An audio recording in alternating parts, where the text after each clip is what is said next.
Good morning. My name is David Anderson. I'm the senior pastor here at Faith Baptist Church, and on behalf of the whole church family, let me welcome you to our morning service.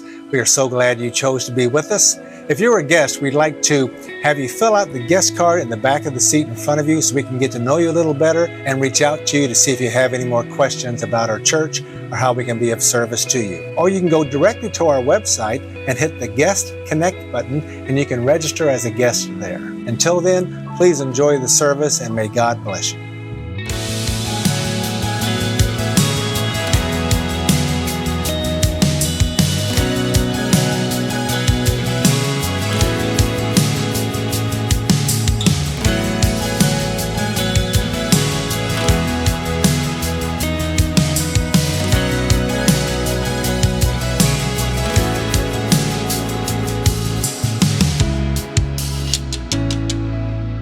Good morning.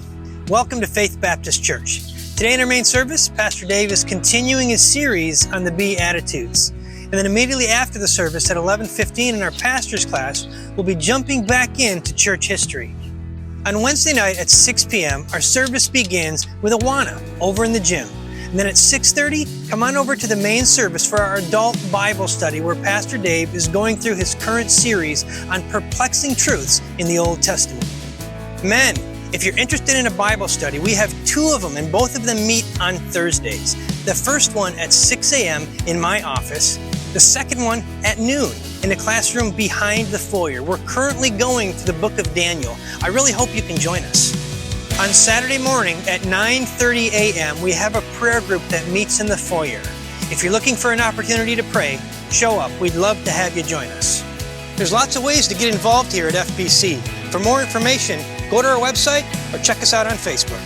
Well, 2023 is over, and that means a new round of book reviews. But before we start the new year, let me ask you, how did you do on last year's book review challenge? Were you able to read them all? Maybe you just did some of them, or maybe only one. If you weren't able to read any, don't get discouraged. We're starting fresh in January for 2024. The first book for this year's challenge is The Way of the Master by Ray Comfort. In this book, Ray does many things. He begins by giving his testimony of how he came to Christ. He then goes on to explain some of the issues he saw developing in how churches were doing evangelism in the 1980s. He was concerned with a message that simply called people to accept Jesus into their heart without dealing with their sin and repentance. If you're interested in finding out the conclusions that Ray came to, as well as how he presents the gospel now, pick this book up. You won't be disappointed. A new year brings new adventures, opportunities, and challenges. At Faith, we want to help equip you for these life experiences. We have many opportunities for spiritual growth, whether it be joining in on one of our regular Sunday services, a pastor's class, a small group during the week, a personal Bible study, or sharing in a fellowship event. All of these are ways that you can strengthen your walk with the Lord, grow your knowledge in the Word, and build biblical friendships. For 2024, let's resolve to grow in our faith walk together.